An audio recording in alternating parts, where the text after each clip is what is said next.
আমিও জানতাম না এটা শাকিব খানের সিনেমা। তো ওইটা তো অ্যাকচুয়ালি মাইল ফলক কি না। আমাদের এই এই অনন্ত ভালোবাসার বাংলা সিনেমার অনন্ত ভালোবাসার গল্পের প্রেক্ষাপট একদমই এক না, দুই রকম।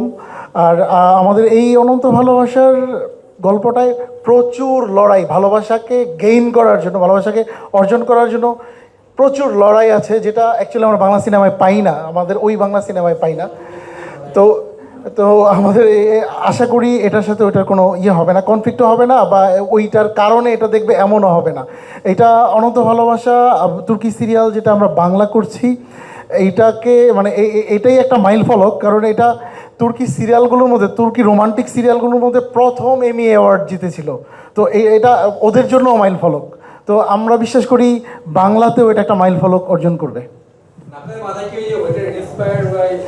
না, একদমই একদমই একদমই ওইটা থেকে অনুপ্রাণিত হয়ে না। ধন্যবাদ। এখানে একটা জিনিস হচ্ছে যে নামটার ক্ষেত্রে যেটা আমি প্রশ্ন করেছিলাম, যে নামটার ক্ষেত্রে আসলে বর্তমান অনন্ত ভালোবাসা যে সিনেমাটা বাংলাদেশে রিলিজ হয়েছে, সেটা হচ্ছে বর্তমানে সুপারস্টার শাকিব খানের করা। সো সেক্ষেত্রে কি নামটা আসলে কোনো মাইল ফলক কিনা, এটা আসলে একটু জানতে চাচ্ছিলাম। না, অ্যাকচুয়ালি বাংলা সেই অনন্ত অনন্ত ভালোবাসা সিনেমাটা কি কোনো মাইল ফলক অর্জন করেছিল কি না আমি জানি না, কারণ আমিও জানতাম না এটা শাকিব খানের সিনেমা।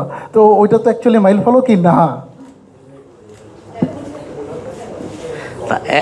শাকিব খান যেহেতু বাংলাদেশের বড় সুপারস্টার, তো তার কর্মকাণ্ড যখন বিশ্লেষণ করা হয় তখন তার শুরুর দিকের সিনেমা বলি বা তার কিভাবে শুরু সেইটা আসে। তো অনন্ত ভালোবাসাটা তার সাথে অতপ্রতভাবে জড়িত, মানে এই নামটা সব জায়গায় আছে, মানে আসলেই উনি যেহেতু এখন রিডিং রোলে আছে বাংলাদেশে, সেই ক্ষেত্রে প্রশ্নটা আসছে আর কি, যে এইটা কোনো মাইল ফলক দেবে কিনা, মানে প্রচারণার ক্ষেত্রে যেহেতু নামটা খুব সহজ এবং মানুষের হৃদয়ে খুব দ্রুত টাচ করবে কিনা, মানে কপি বা আলাদা ওইভাবে বোঝানো হয় নাই। একদমই ঠিক আছে। আমরা যখন এই নামটা নিয়ে ভাবছি, আমাদের কাছে তো অনেকগুলো নামের মানে বিষয়টা আসছিল, তখন একটা বিষয় ছিল যে অনন্ত ভালোবাসা নামে একটা কন্টেন্ট আছে, একটা সিনেমা আছে, তাহলে কি আমরা এই নামে যাব কিনা। আজকে আমাদের কাছে মনে হয়েছে যে এই নামটা যে আমরা দিতে পেরেছি এবং দিয়েছি, এটা একদম সঠিক সিদ্ধান্ত ছিল, কারণ আপনারা প্রশ্ন করছেন। আমরা চেয়েছি যে এই প্রশ্নটা আসুক, আমরা চেয়েছি যে এই ধরনের কন্টেন্ট নিয়ে তুলনামূলক বিচার হোক, তাহলেই কন্টেন্টগুলোর আসলে দর্শকপ্রিয়তা তৈরি হবে।